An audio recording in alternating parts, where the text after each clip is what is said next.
In nomine Patris et Filii et Spiritus Sancti. Veni Sancti Spiritus, repletuorum corde fidelium, et tui amoris in eis igniam encende.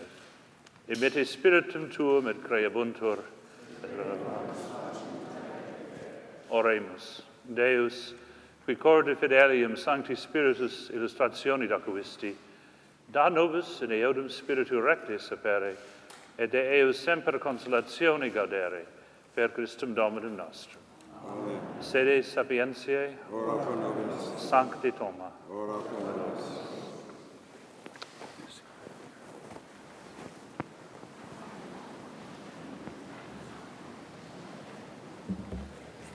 Your Highness, Your Eminence, Madam Clarkson, Mr. Saul, distinguished guests, ladies and gentlemen, it is my very great pleasure and privilege as President of the Pontifical Institute of Medieval Studies to welcome His Highness the Aga Khan and all of you to this very special ceremony being held here in St. Basil's Collegiate Church on the campus of the University of St. Michael's College in the University of Toronto. The Aga Khan and the remarkable range of social, cultural, and religious contributions he and his community have made in so many parts of the world are well known.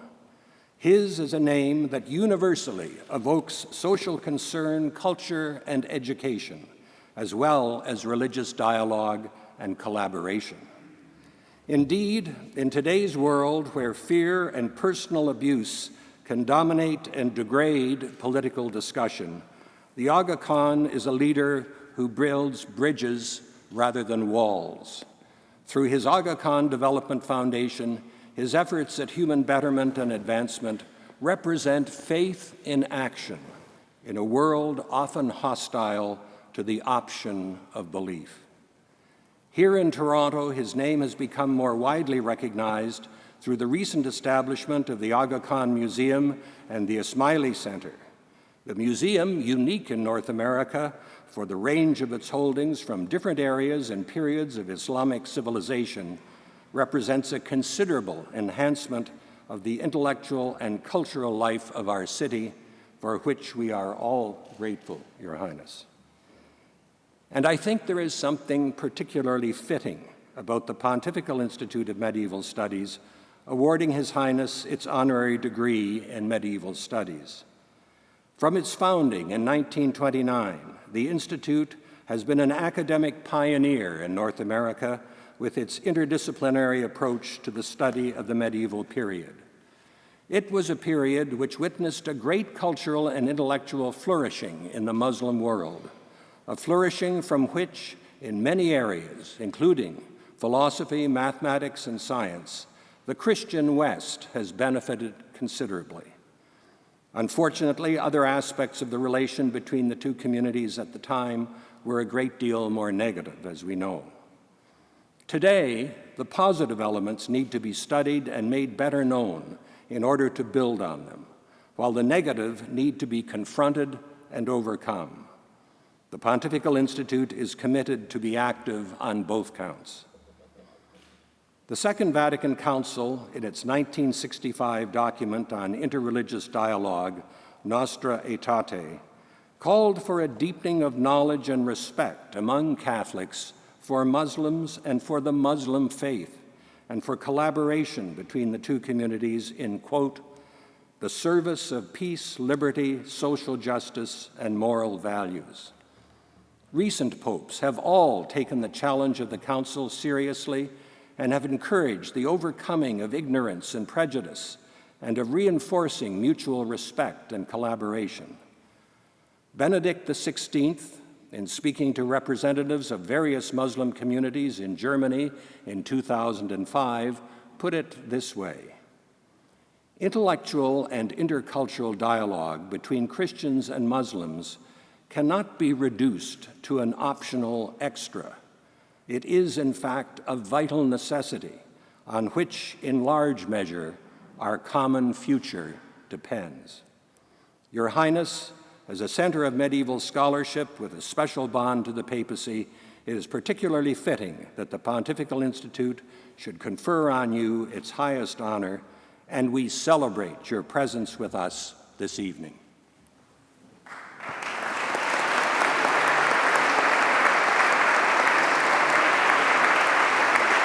His Highness, the Aga Khan.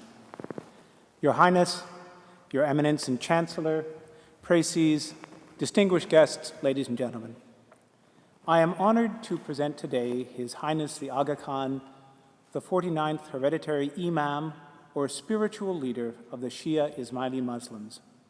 His Highness is also, of course, an honorary citizen of this country, a person whose many contributions and connections to Canadian life and society we extend with today's ceremony.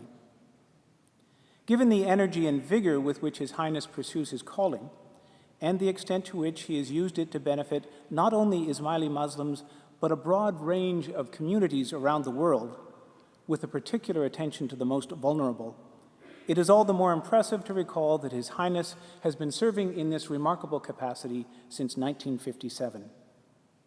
The Aga Khan Development Network partners with public and private institutions around the world to build, actually often to rebuild, the institutions necessary to sustain and nurture communities. This mirrors the activism of the Ismaili community, whose members are among the agents of change, the difference makers, in so many parts of the globe, Canada included.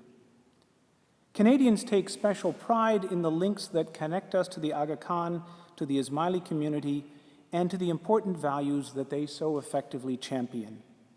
It is a bond that stretches back to 1972, to an earlier Trudeau era, when Canada provided a home to thousands of Ismailis who had been expelled from the Uganda they helped to build. Many have been the rewards that have flowed back to us, most notably the remarkable and continuing contribution of the Ismaili community to our national life. His Highness has himself been most generous, as visitors to the Aga Khan Museum here in Toronto can attest. He has also paid us the compliment of associating us with a powerfully important word, pluralism. As he has written, pluralism is one of our fundamental values and an inescapable condition for world peace and further human development. He generously reinforced the connection between Canada and respect for this value by making our national capital home to a global center for pluralism. This is a gift that keeps on giving, because the center also serves as a perpetual reminder to Canadians of what we can offer the world when we are truly at our best. His Highness, through the work of the center, reminds us of our duty and inspires us to do even more. Of course, pluralism for His Highness means something more than diversity for its own sake. Our celebration of the many ways in which human society orders and expresses itself is grounded in a sense of shared humanity. As the Aga Khan Development Network reminds us, we find in the very diversity of humankind signs that point to the creator and sustainer of creation. Pluralism inevitably involves that most Catholic of words, connectedness, and His Highness is a great connector, a builder of bridges metaphorically and actually. He has, for example, reconnected Afghanistan with its traditional role as a crossroads of trade and people, art and ideas. This has been evidenced by the construction, thanks to His Highness, of multiple bridges linking Afghans with their northern neighbors. But it has also been achieved through numerous projects designed to reconnect Afghans with their history and rich array of cultures. His Highness is a great proponent of something that friends of this institute also know so well, that openness to learning and culture inevitably restores a sense of common humanity, and with it, an awakened appreciation of the many signs that do indeed point to our Creator. Such natural impulses to learn, communicate, and connect were anathema to the extremists who for too long held sway in Afghanistan. These implacable enemies of progress, tolerance, and pluralism sought to disconnect the country from its neighbors, to uncouple it from its history, and to deflect it from its future. They did great damage, but His Highness has helped to rebuild and reanimate a broken society. Thanks to the efforts of the Aga Khan Development Network, life is returning to the Bamiyan Valley, where the tolerant Hazara people, primarily Shia Muslims themselves, embrace a history that includes the golden age of Central Asian Buddhism. And in Kabul, a city shattered by 30 years of war, hope and pride have taken root in the restoration, again thanks to His Highness, of the mausoleum of the Emperor Babur and the great gardens that surround it. Babur was the founder of the Mughal Empire and a contemporary to those similarly ambitious and larger-than-life princes Henry VIII and Francis I.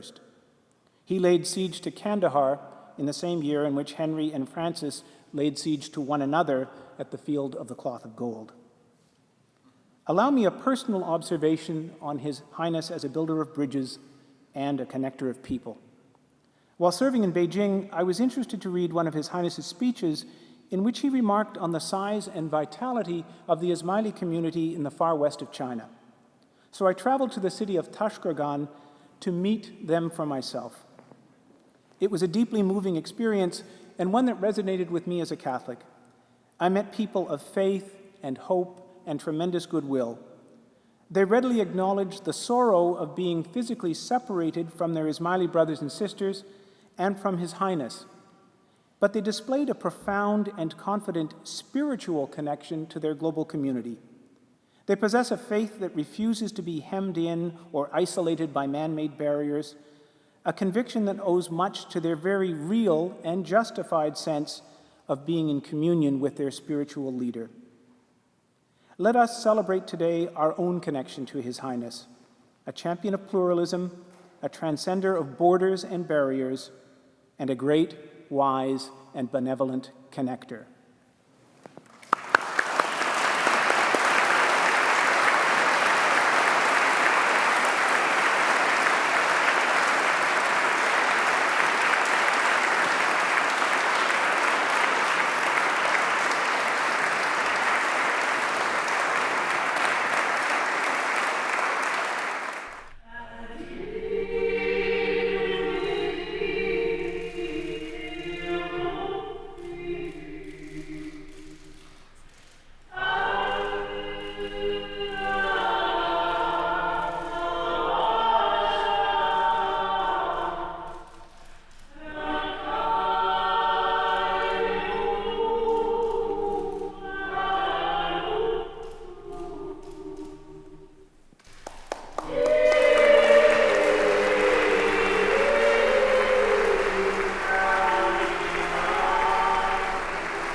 It is with such great joy that we welcome you here in our midst today, in this place which is so blessed to our whole community in the Roman Catholic Church, and indeed to our community beyond. Just recently, I had the privilege of visiting the Ismaili Center and the museum which you have so graciously established in our midst, and marveled at the beauty that is found there, and the desire to seek beauty, truth, and goodness, the great transcendentals which draw us all together. This institute was established many years ago with that purpose as well, as we seek those realities which are greater than our own individual egos. We are drawn closer to God, and we are drawn closer to one another. It is for this reason that people of faith, who so often are seen to be opposed to one another, and who have too often in history been engaged in violence, are in fact the great allies in the pursuit of beauty, truth, and goodness, and who can be, in the context of a world so filled with violence and hatred, can be beacons of hope and of love. This is what you have consistently done over the years, to bring peace and to bring understanding.